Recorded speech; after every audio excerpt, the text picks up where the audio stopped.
En ce 5 décembre, l'Église nous met sous les yeux l'Évangile selon saint Matthieu. Alors on dirait que le Seigneur nous fait peur dans l'Évangile. Il nous dit que notre l'écroulement de notre maison peut être complet.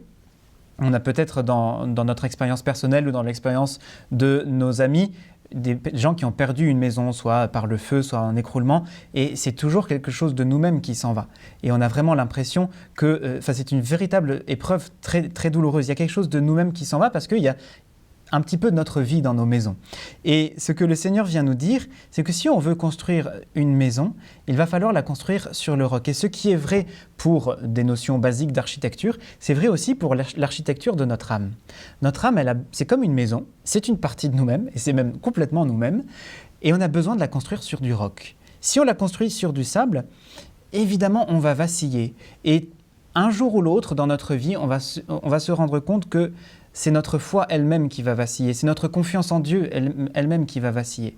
Alors que si on est enraciné sur le roc, évidemment notre confiance en Dieu, elle est là pour résister à toutes sortes d'épreuves. Notre foi aussi, au contraire, elle ne va pas être mise à mal par les épreuves, mais elle va être fortifiée dans les épreuves. On va être encore plus fort. Et on va se retrouver quelques mois, quelques semaines après avoir traversé cette épreuve en se disant « mais j'avais pas autant de foi avant cette épreuve ». Et cette épreuve, bien loin de me mettre par terre et plus bas que terre, eh bien, elle m'a donné la force, elle m'a enrichi finalement cette épreuve. Évidemment, pour dire cela, et pour le dire véritablement, sans se payer de mots, il faut être ancré dans le Christ.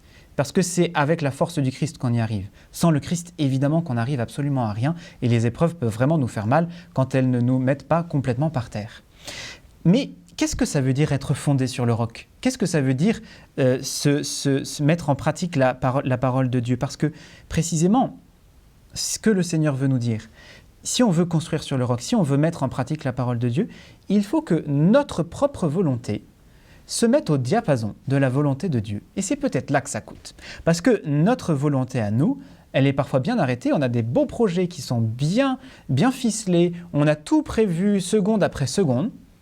Et le Seigneur vient mettre son grain de sable dans notre vie. Et ça vient parfois tout gripper, tout enlever. Et on se retrouve bien désemparé, bien démuni. Parce que c'est finalement, ce qui comptait, c'était la volonté de Dieu. Et on l'a oublié. Parce que nos projets étaient trop bien ficelés. Et le Seigneur vient gentiment se rappeler à nous en nous disant « Écoute, ce qui va véritablement remplir ta vie, ce ne sont pas tes projets bien ficelés, c'est le fait de faire ma volonté. Si tu rentres dans cette logique qui est celle de ma volonté, tu verras que tu ne perdras jamais la joie, tu ne perdras jamais la foi et tu seras beaucoup plus solidement enraciné que si tu t'étais contenté de tes petits projets. » Évidemment, nos projets, ils sont rassurants parce qu'on a une maîtrise dessus.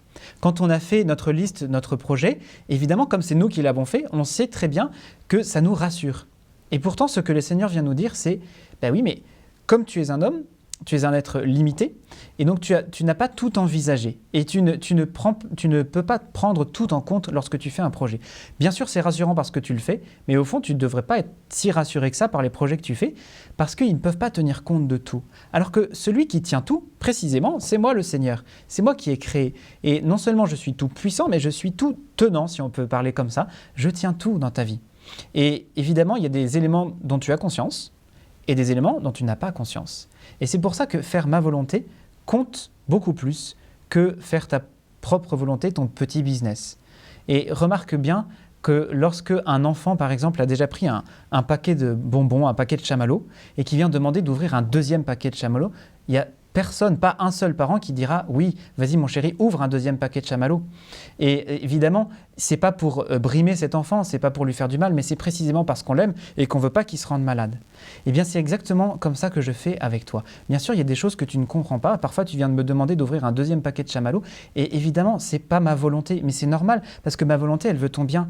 Et parfois, tu me demandes des choses qui ne te font pas du bien. Et tu fais des projets qui, sur le papier, ils sont peut-être magnifiques, mais en définitive, ils ne te feront pas du bien.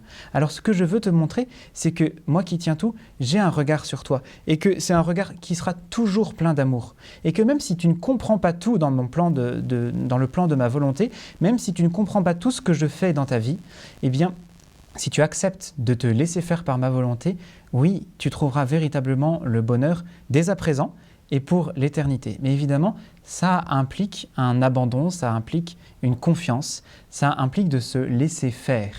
Laisser faire la volonté de Dieu en nous. Ça, c'est pas facile. Ça, c'est véritablement quelque chose qui est difficile à faire. Mais une fois qu'on arrive à rentrer dans cette logique-là, Seigneur, non pas ma volonté, mais la tienne, alors là, on apprend une chose, on tire une leçon au moins, c'est la sérénité, la paix. On a trouvé la paix. On demande à longueur de messe, agneau de Dieu qui enlève le péché du monde, donne-nous la paix. Mais précisément, c'est comme ça que le Seigneur donne la paix. Il donne la paix parce qu'on fait sa volonté. Il donne la paix parce qu'on a abandonné nos propres petits projets pour rentrer dans le grand plan de Dieu, dans le grand projet de Dieu. Donc il faut petit à petit accepter de nous laisser défaire, dessaisir de beaucoup de petits projets personnels pour rentrer dans le grand projet de Dieu. Mais croyez-moi, on n'est jamais déçu lorsqu'on fait la volonté de Dieu. On est surpris, ça c'est sûr. On est parfois un petit peu bouleversé, mais on n'est jamais déçu. La clé, c'est que le Seigneur non seulement ne déçoit pas, il nous donne la paix et il nous donne la joie. Alors rien que pour aujourd'hui, on apprendra à faire cette prière toute simple. Seigneur, non pas ma volonté, mais la tienne.